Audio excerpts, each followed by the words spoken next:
आज मैं आपको बच्चों कॉम्प्लेक्स नंबर आगे पढ़ाने जा रही हूँ, जिसमें आप पढ़ेंगे conjugate and modulus of a complex number. ठीक है, मैंने प्रीवियस वीडियो में आपको कॉम्प्लेक्स नंबर क्या होता है और ये कैसे आया वो मैंने आपको समझाया था, आप देख सकते हैं। तो हम आगे पढ़ेंगे कि conjugate of a complex number निकालना हो तो हम कैसे निकालेंगे। ठीक है, अब आपको मालूम ही होगा कि कॉम्प्लेक्स नंबर को किस तरह रिप्रेजेंट करते हैं। मैं मान लेती हूँ let z equal to a plus iota B. आपको पता है बच्चों कॉम्प्लेक्स नंबर की फॉर्म क्या होती है, a प्लस आयोटा बी होती है। ठीक है, क्योंकि इसमें इमेजिनरी नंबर इंक्लूड होता है। ये a रियल नंबर है और ये आयोटा बी जो है इमेजिनरी नंबर है। इन दोनों की कॉम्बिनेशन से जो नंबर बनता है वो कॉम्प्लेक्स नंबर होता है। अब इसका कॉन्जुगेट कैसे निकाला जाए। सबसे पहली बात है कि कॉन्जुगेट में करते क्या है। ठीक है, conjugate of A of complex number in which sign changed in imaginary part। जो आपका इमेजिनरी पार्ट है बच्चों वो चेंज हो जाता है। इमेजिनरी पार्ट में जो साइन है वो चेंज हो जाता है कॉम्प्लेक्स नंबर के कॉन्जुगेट में। और उसको रिप्रेजेंट कैसे करते हैं, देखो जेड के ऊपर ऐसे बार लगा देंगे।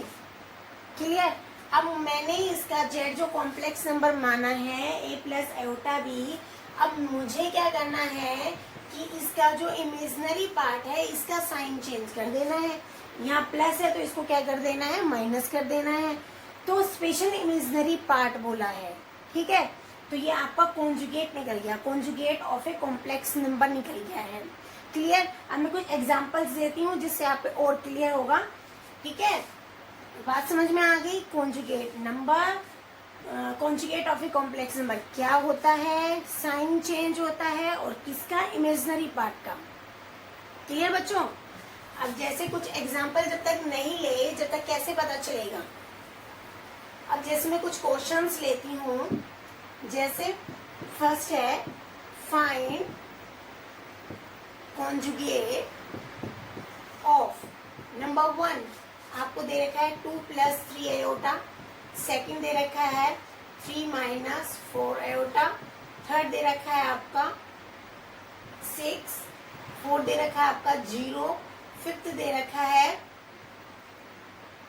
3 आयोटा माइनस 4। ये आपके बच्चों क्वेश्चंस दिए गए हैं और आपको निकालना है conjugate of this complex number. तो कैसे निकालेंगे, देखो सबसे पहले पार्ट का सॉल्यूशन है। सबसे पहले पार्ट का इसका कॉन्जुगेट क्या होगा, जेड बार इक्वल टू, इसका साइन चेंज कर दो बच्चों 2। इमेजिनरी पार्ट इसमें क्या है, ये है, तो माइनस 3 आयोटा हो गया आंसर।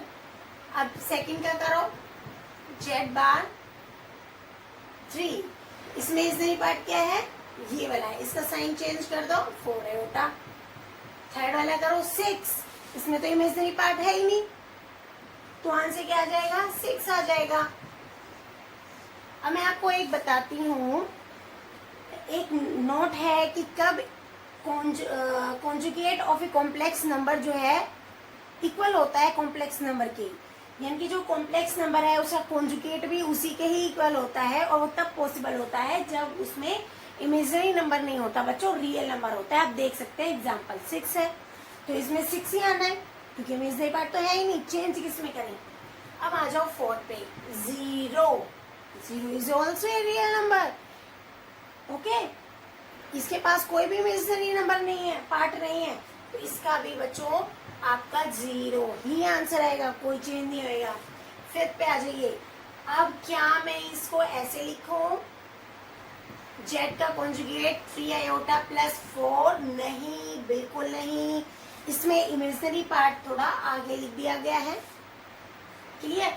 तो मुझे इमेजिनरी पार्ट को जो है उसका साइन चेंज करना है, तो माइनस 3 आयोटा माइनस 4, ये आंसर आ जाएगा। तो conjugate of A number simple है। ठीक है, किसी भी कॉम्प्लेक्स नंबर का कॉन्जुगेट निकालना हो तो दिमाग में बैठा लो, उसके इमेजिनरी पार्ट का जो साइन है वो चेंज करना पड़ेगा। क्लियर है? तो ये वाला कॉन्जुगेट मेरा क्लियर हो गया। अब मैं आ जाती हूँ modulus. Modulus of a complex number निकालना हो तो हम कैसे निकालते हैं, या फिर बच्चों उसको हम एब्सोल्यूट वैल्यू भी बोलते हैं। एब्सोल्यूट वैल्यू आपने जो है मॉडुलस यानी कि मोड के बारे में सुना ही होगा, है ना। मैक्सिमम टाइम हम इसको पढ़ते हैं मोड को कि भाई कितना ही नंबर हो, अंदर कोई भी नंबर हो, प्लस माइनस हो, तो लेके उसकी एक्चुअल वैल्यू जो होती है वो बतानी होती है। जैसे 3 का मोड है तो भी ये 3 आएगा, -3 है तो भी इसका 3 आएगा। ठीक है, ये साइन होता है मोड का, मॉडुलस का। क्लियर? तो अब मैं आपको बताने जा रही हूँ कि आखिर कॉम्प्लेक्स नंबर का मॉडुलस कैसे निकालेंगे। ठीक है, मॉडुलस या फिर बोल दीजिए absolute value of a complex number.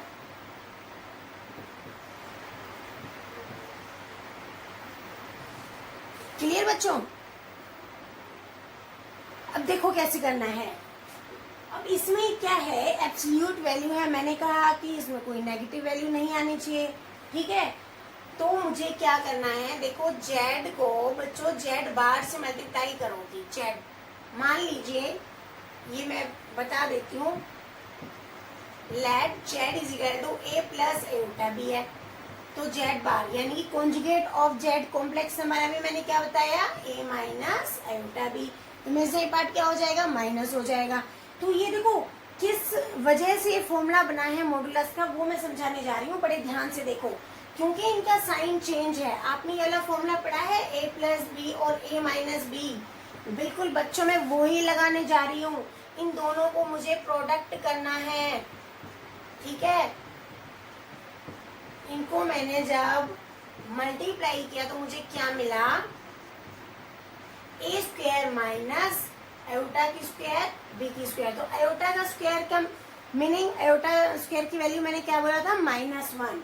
ठीक है, तो ए स्क्वायर माइनस माइनस क्या है, प्लस हो जाता है। तो ए स्क्वायर प्लस बी स्क्वायर। तो क्या ये एब्सोल्यूट वैल्यू मिल गई है। अब जरा देखो, इसका कॉन्जुगेट लिया है मैंने। अगर क्योंकि मुझे तो एक कॉम्प्लेक्स नंबर का निकालना है ना एब्सोल्यूट वैल्यू, तो ये एक तरह से ये समझो कि जेड जो है स्क्वायर बनना चाहिए था, है ना। जैसे मोड जेड जो है एब्सोल्यूट वैल्यू निकालने के लिए बच्चों हम इसका स्क्वायर रूट का क्यों वैल्यू निकालते हैं, क्योंकि ये आपस में अगर मैं देखूं तो दो कॉम्प्लेक्स नंबर ही मल्टीप्लाई हो रहे हैं, तो जेड स्क्वायर होना चाहिए, राइट। क्या होना चाहिए, जेड स्क्वायर। ये तो ए प्लस बी स्क्वायर है, यानी कि जेड और जेड बार इसके मोड के स्क्वायर के इक्वल हो गया। क्लियर? तो ये भी हम ऐसे फॉर्मूला यूज करते हैं, मैं आपको बताऊंगी। तो यानी कि मोड का स्क्वायर जो है वो इस वैल्यू के इक्वल हो गया, जो कि एब्सोल्यूट वैल्यू है। ठीक है, लेकिन मुझे एक कॉम्प्लेक्स नंबर का निकालना है, तो ये इधर जाके क्या हो जाएगा, आपका स्क्वायर का स्क्वायर रूट हो जाएगा, ए स्क्वायर प्लस बी स्क्वायर। ठीक है, तो मेरा मोड क्या आ जाएगा, modulus of a complex number. Z क्या है इसमें, कॉम्प्लेक्स नंबर है, तो रूट ए स्क्वायर प्लस बी स्क्वायर। बच्चों इसको एज ए फॉर्मूले की तरह यूज करेंगे। अगर आपको पूछा जाएगा तो आप ये वाला फॉर्मूला यूज करेंगे, और अभी मैं क्वेश्चंस दूंगी उसमें आपको और क्लियर हो जाएगा। ठीक है, अभी मैंने जैसे बताया जेड और Z bar equal to mod Z का स्क्वायर होता है, तो मुझे कुछ भी निकालना है, कॉम्प्लेक्स नंबर है, तो मैं एज ए फॉर्मूला ये भी यूज कर सकती हूँ। ठीक है, कुछ भी निकालना हो तो हम उसको एज ए रिजल्ट के तौर पे इनको हम यूज कर सकते हैं। क्लियर बात समझ में आ गई है बच्चों? अब मैं आपको इसको एग्जाम्पल से समझाती हूँ। ठीक है, चलो तो ये फॉर्मूला लिख लेते हैं।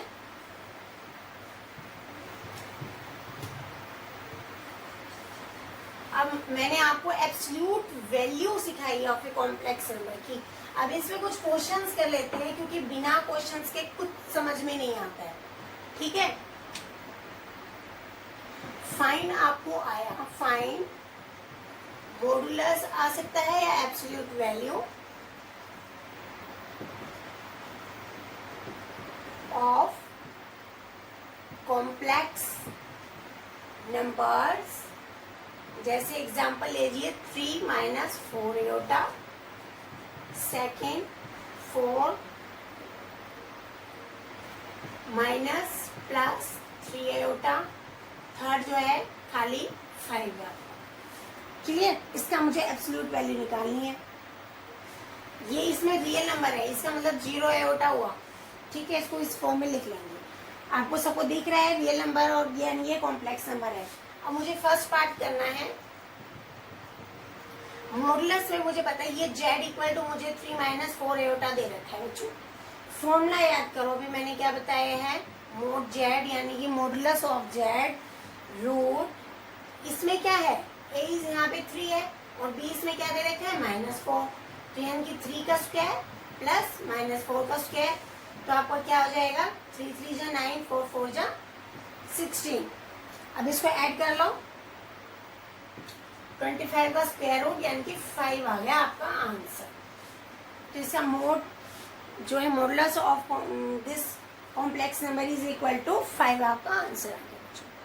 क्लियर? आई होप आपको समझ में आ रहा है। इसी तरह ये वाला क्वेश्चन देखो, सेकंड पार्ट में z आपको क्या दे रखा है 4 प्लस 3 आयोटा, इसमें ये a को डिनोट कर रहा है, ये b को डिनोट कर रहा है, तो मोड z क्या हो जाएगा root a square plus b square.